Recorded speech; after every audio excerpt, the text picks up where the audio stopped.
are these people? All right. Because remember, how dare you? Remember, it's not about Hamas, because an Israeli strike on Christian-run hospital in Gaza kills another 4 journalists. This was 3 days ago by our friend and Indie Media Award honoree Dave DeCamp from antiwar.com, also Indie Media Award honoree. On Thursday, Israeli forces struck the courtyard of the Al-Ahi Arab Baptist Hospital in Gaza City, killing 4 journalists and at least 2 other civilians.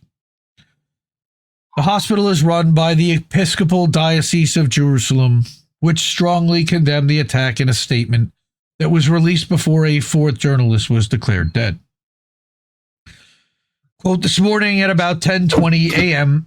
local time, Israeli forces fired inside the compound of our Al-Ahli hospital in Gaza City, killing 3 journalists as well as 2 others, including a father who was escorting his son to our surgical unit for treatment from previous injuries.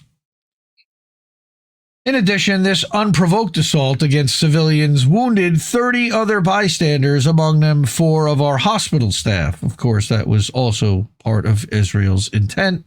They love to murder and injure hospital staff. Yep. The diocese said that it condemned the attack in the strongest possible terms and called on the international community to enforce Israel's adherence to the 4th Geneva Convention with respect to its provisions. What fucking international community? Where the fuck is it? Mm-hmm. Huh? Where the fuck is it? It's supposed to have special protections for hospitals, medical personnel, journalists, and civilians in general. It's nice of the diocese to notice or to say something now. Okay, again, Dave says, according to Middle East Eye, the 4 slain journalists have been identified as Suleiman Hajjaj and photographer Ismail Badah, who both worked for Palestine Today TV. Photographer Samir Al-Rifai, who worked for Shams news agency, and the photojournalist and video editor Motaz Mohammed Rajab, who worked for Quds Al-Yum TV. I think I actually followed Motaz Rajab on Twitter. Sources told Middle East Eye that the strike hit the hospital courtyard while media workers were gathered there and that no one had prior warning of the bombing, as was the intent. According to the Palestinian Journalists Syndicate, the massacre brings the total number of Palestinian journalists murdered by Israeli forces since October 2023 to 225. The PJS said in a statement that it condemned Israel's continued systematic policy of targeting and killing journalists and committing successive massacres against them and their families, unquote. Another strongly worded letter, but they don't have bombs to fight back. I mean, what are they supposed to do? They're running for their lives. But I didn't just have one fuck Israel war crime story this week from Gaza. There's another one also from Beirut, and this is another anti-war story, Indie Media Award honoree. But this one was from Jason Ditz, who I am not familiar with. So let's tear into this one. Israel pounds southern Beirut following an evacuation order. Oh, at least they gave an order and told everyone to get out because we're going to bomb the shit out of this place. Although it's a residential neighborhood and they have no reason or right to bomb a sovereign country, Lebanon's capital city of Beirut is in shock tonight when massive explosions tore through the civilian neighborhood of Dahiyeh in the city's south as the result of a major Israeli attack. This is the first attack on Beirut in over a month. Okay, let's go back here. Israel issued an evacuation order in the evening, claiming that Hezbollah had an underground factory in the city. The attack came a few hours later after sunset, of course, while everybody's in their homes and asleep. Maximum people in there. Information is still coming in about what happened, but reportedly 8 buildings were hit in the targeted neighborhood, and later reports that there were more than a dozen strikes. It's not clear whether those are the same buildings that were cited in the evacuation warning. And since Israel was targeting an underground site, it's not even clear what the surface buildings were even the target in the first place. Secret tunnels, right? More secret tunnels. Yay, secret tunnels. Adding spell things right. Adding secret tunnel. Secret tunnel. Yeah, secret tunnel. Adding to the questions which have yet to be answered are reports that Lebanese army forces entered the buildings identified by Israel before the strike, probably to make sure that their citizens were out and weren't going to be killed. It's neither clear if the army was present when the strikes began or whether those buildings ended up being hit at all.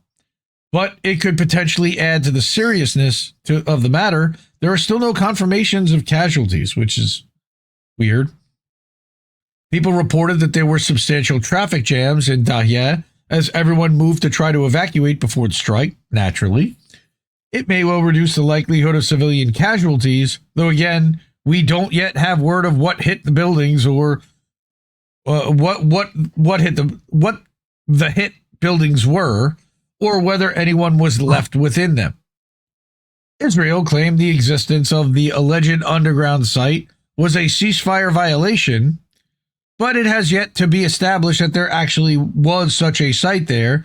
Trust me, bro. And moreover, it's not clear from the terms of the ceasefire that Hezbollah wouldn't have been allowed to have an underground facility in Beirut, which is far north of the Litani River boundary that they're supposed to be removed from. Defense Minister Defense Minister Israel Katz said that Israel would not allow anyone to create threats to Israel. That's nice and vague. Whatever.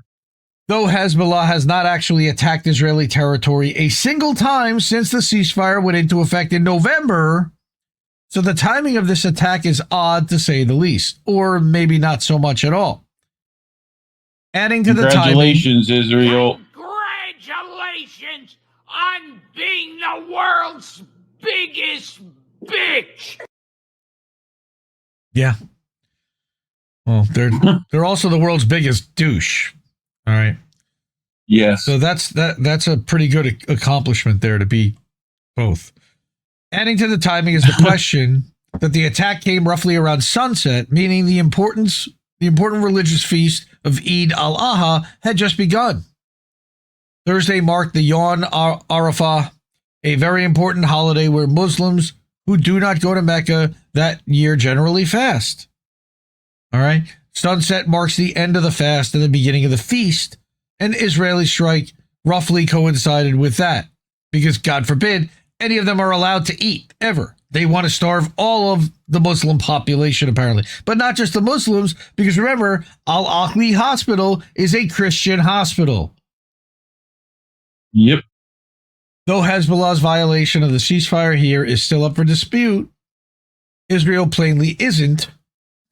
And multiple Lebanese leaders issued statements condemning Israel's attack on the capital as a particularly flagrant violation. Israel has carried out thousands of attacks on Lebanese soil since the ceasefire went into effect, but attacking Beirut has been comparatively unusual. But all of them are still war crimes. Attacking a sovereign nation because you claimed that they were attacking you first, and then permanently setting up occupation in the southern half of that country is also a war crime. Yep. We're not going to be remonetized for segments like that. And if you are able to, and you do like the media and you want to support the media that you want to see, and that's us, you can drop us a couple of bucks over at Cash App, $, Indie News Network, $5-10. You can give us $5 or $10 over at ko-fi.com/Indie News Network, or any amount. You can go to paypal.me/Indie News Network, any amount that you want there.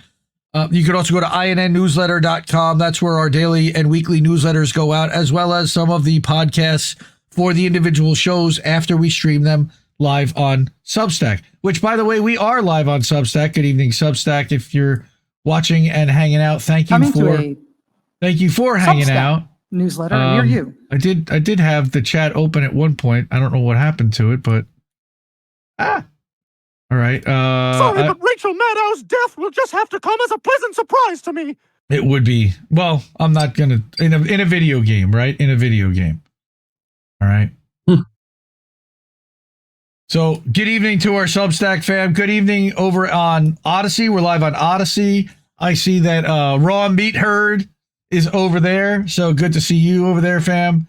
I saw Lone Star checking in earlier. We got Ghost Start and Possum Kings over on Rumble. We've got people hanging out and chatting over on YouTube. We got people over on Kick as well. Kick.com/Indie News Network. That's another place that we stream live. We are live to 8 platforms on Sunday nights. Support independent media. We need it more than ever. Love you. Bye-bye! We go party. No! We just fucking lost the stream! Can't keep giving us nothing and think we're bluffing about coming for your heads. Why play civil if you won't listen? To 50,000 died. And now we know our mission. We form a militia, make Congress a prison.